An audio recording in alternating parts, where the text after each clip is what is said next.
Hey guys, I'm Dr. Mcfarland, and in this video I'm going to show you how to connect the outputs of the Arturia 8pre to the inputs of a PreSonus Studio Live 32R. Hey guys, welcome back to the channel. There are a lot of things changing here in the studio, and I will give you a full rundown when it's totally done. But for now, I just wanted to give you a quick tutorial on a question that I personally had that I wanted an answer to, and I couldn't find any answers online until I started doing some digging and I read the manual on this Audiofuse 8pre, and I figured a few things out. So what is in question is there's some people I read on YouTube comments and also on Facebook that wanted to connect the outputs of their Audiofuse 8pre directly to a mixer, or they just wanted to use the outputs 1 and 2 going to some studio monitors, so that way they can connect either synths, keyboards, maybe a bass, maybe a guitar, whatever they wanted, and just use the Audiofuse 8pre as a standalone mixer and not have to have it hooked up to a computer. Well, in my situation, I want to upgrade the mic pre's on my PreSonus 32R because I feel like the X-Max preamps sound good at a certain level, but if you're recording anything really quiet or just want to capture more detail, then an external mic pre is a little bit better fit for those needs. And the Audiofuse 8pre has an outstanding mic pre spec of 70 dB of gain, and that is a lot of headroom on tap that you can use for your quiet recordings, whether it being a quiet singer or a fingerstyle guitar player. So let me show you how to set this up properly so that way you'll know how to do it in the future. Alright, so let's go to the computer screen here, and we can see that we do not have an Audiofuse connected to the computer. So let me go ahead and plug the cable in to the back of the Audiofuse pre, and we'll see what happens.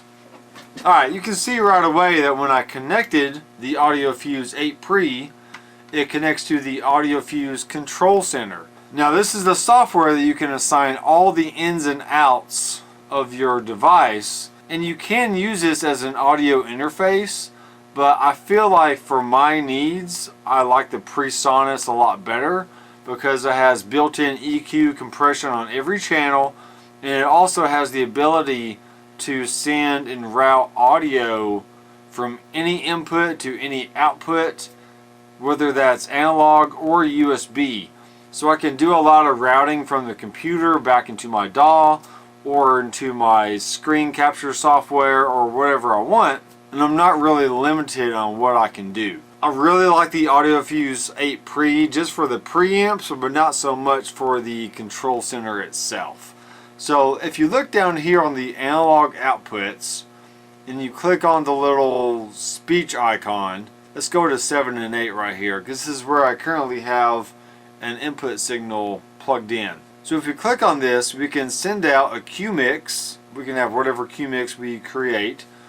We can send out USB 7 and 8. We can send our analog inputs to 7 and 8. Or we can have our ADAT in go to 7 and 8. So in my instance, I want to use the 8 preamps on the front of the unit and send those directly to the outputs, so that way I can feed either an analog mixer, or in my case, I'm feeding the inputs of my PreSonus 32R. So you can see I've already have the analog in 7 and 8 chosen. Then I have analog in 5 and 6, analog in 3 and 4, and analog in 1 and 2.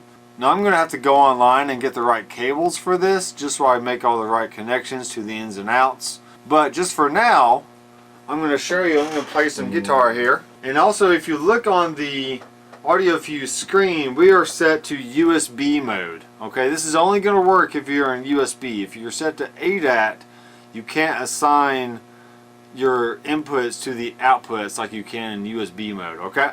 But now that we have this connected to the computer, momentarily we can assign whatever we need to, and then we can just unplug the cable from the back of the 8pre, and now it's going to stay in USB mode.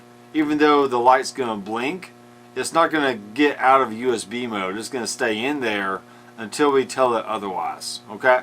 So let me play a little guitar here, and you can see on the levels of line 8.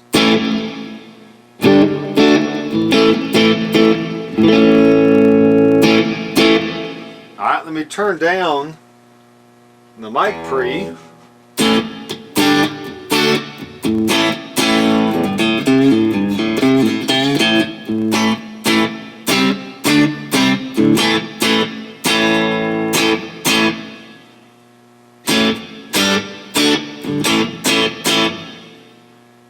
Alright, so even with the Mcfarland all the way down, I'm still just using a line input, and I'm hitting it pretty hard with my head rush.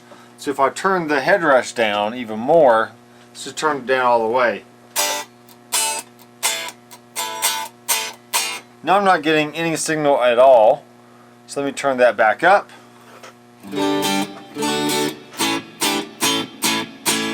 Now, I'm not using any gain at all on the PreSonus 32R. The gain is all the way down. I do have a little bit of tube compression on here, which I'll go over the whole universal control of the PreSonus in a later video. But that's just for now, that's what I'm doing. So let me go ahead and turn back up the input volume here. And I'm going to turn this up until I hit about 12 or 9 or so on the dial. Okay, I can stand to go up a little bit more.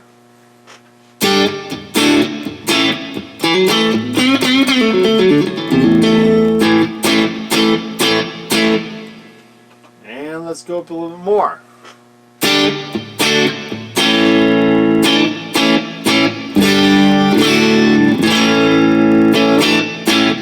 Alright, so that's a nice healthy signal. And now that we know we have everything connected how we want, I can unplug the back of the cable here.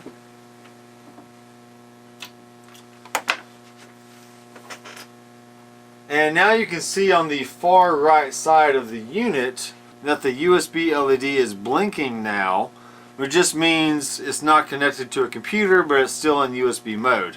And now I can just keep playing.